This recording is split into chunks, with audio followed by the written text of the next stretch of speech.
যে কোনো উন্নতির মূল সোপানই হচ্ছে কর্মসংস্থান, আর কর্মসংস্থানের মূল চালিকা শক্তি হচ্ছে বড় শিল্প স্থাপন।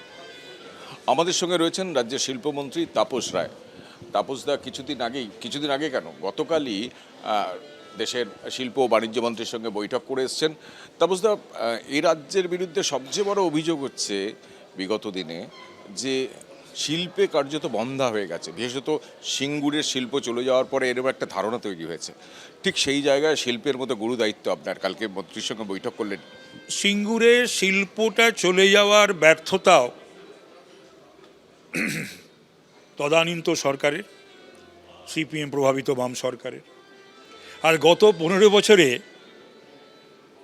টাটাকে তাড়িয়ে যারা ক্ষমতায় এলো তারা না শিল্প করলো না কৃষি করলো, সে ব্যর্থতার দায়ও তাদের নিতে হবে।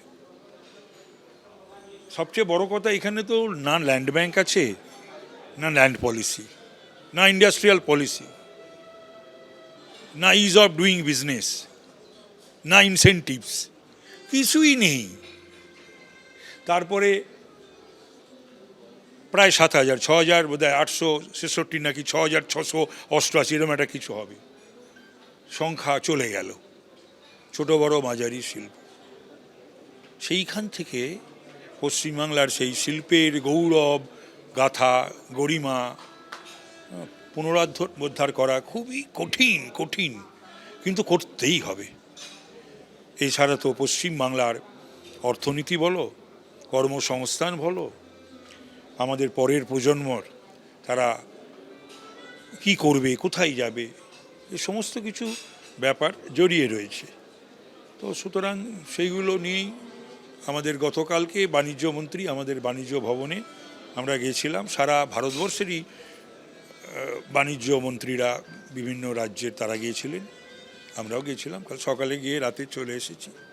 যা বলার বললাম। এ সমস্ত চটজলদি যুদ্ধকালীন পরিস্থিতিতে আমাদেরও করতে হবে। এবং একটা অত্যন্ত আনন্দের খবর যে বাংলাকে নিয়ে বাংলার বাইরের মানুষেরা, অন্যান্য স্টেটের মানুষেরা এবং কেন্দ্রীয় সরকার তাদের চিন্তাভাবনা মানে দেখে, তাদের সিরিয়াসনেস সিনসিয়ারনেস দেখে আমি আপ্লুত।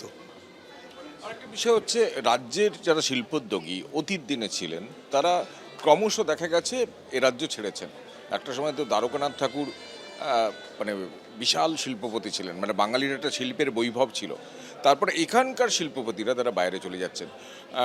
গতকালই শ্রমিক ভট্টাচার্য আমাদের দলের রাজ্য সভাপতি, তিনি মুম্বাইতে বৈঠকও করেছেন এরকম কয়েকজনের সঙ্গে। এই যে বাইরের শিল্পপতিরা যারা চলে গেছেন তাদের আবার রাজ্যে ফেরানোর ব্যাপারে কি তৎপরতা বা উদ্যোগ নিচ্ছেন? একটা উদ্যোগ আমরা সকলেই নিচ্ছি, সকলেরই রয়েছে। আমাদের কেন্দ্রীয় নেতৃবৃন্দ, কেন্দ্রীয় মন্ত্রীরা তারাও নিচ্ছেন, রাজ্যের মন্ত্রীরাও নিচ্ছেন, মুখ্যমন্ত্রী এবং রাজ্য সভাপতি তিনিও গ্রহণ করছেন। প্রয়োজন হলে পরে আমিও যাব, ফেরাতেই হবে বেশ কিছু শিল্পপতিকে যারা এখানে অসম্মানিত হয়েছিলেন, অভিমান হতো, তাদেরকে বুঝিয়ে ফিরিয়ে আনাটা আমাদের দায়িত্ব কর্তব্যের মধ্যে পড়ে। আপনি দায়িত্ব নেওয়ার দিনই বলেছিলেন টাটাকে ফেরানো আপনার প্রধান উদ্দেশ্য এবং প্রধান চ্যালেঞ্জ। সেক্ষেত্রে কতটা তৎপরতা অগ্রগতি হলো? অগ্রগতি মানে কথাবার্তা হয়েছে, কিন্তু তারা আসবেন, আমরা যাব, এইটাই একটা সিদ্ধান্ত নিয়ে কথা বলতে হবে মুখ্যমন্ত্রীর সঙ্গে। তারা কি সিঙ্গুরেই ফিরবে না রাজ্যের অন্য কোথাও? আপনারা টাটাদের তো অনেক ব্যবসা রয়েছে, অনেক শিল্প রয়েছে। তো সুতরাং সেই শিল্পের তারা যা রয়েছে তার এক্সপানশানে যাবেন না নতুন শিল্প গড়বেন। এবং সিঙ্গুরের ব্যাপারটা তো সেটা এক্সপার্টরা তাদের কমেন্ট করবেন, কারণ ওখানে জমির অবস্থা কীরকম হয়ে রয়েছে, সেখানে আদৌ কৃষিকাজ হবে কি না, বা যেখানে কৃষিকাজ হওয়ার কথা সেটা হবে। অনেকগুলো সমস্যা ওখানে রয়েছে, জটিলতা রয়েছে, সেই জটিলতাও কাটিয়ে উঠতে হবে। আমার লাস্ট কোয়েশ্চেন হচ্ছে যে, যদিও এখনও 1.25 মাস আপনার সরকারের বয়স, সেখানে এমন কোনো পরিস্থিতি তৈরি হয়েছে যাতে অ্যানাউন্সমেন্ট আছে আপনার শিল্পের ক্ষেত্রে? কোনো অ্যানাউন্সমেন্ট আছে, ঘোষণা? আমি বলছি যে পুজোর আগে 5-6টা নতুন বড় বিনিয়োগ হচ্ছে। কত? 5-6টা, দুটো তো এই মাসেই হচ্ছে। একটা ডানকুনিতে, আর একটা মেজিয়াতে, ডানকুনিতে 11 তারিখ আর মেজিয়াতে 18 তারিখ। মুখ্যমন্ত্রী যাচ্ছেন, আমিও যাচ্ছি।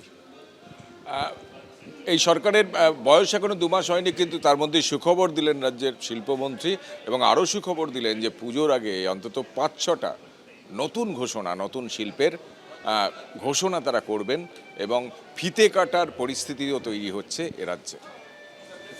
ক্যামেরায় সন্দীপ সাধুকার সঙ্গে কৃষ্ণেন্দু অধিকারী, এবিপি আনন্দ। এবিপি আনন্দ, এগিয়ে থাকে, এগিয়ে রাখে।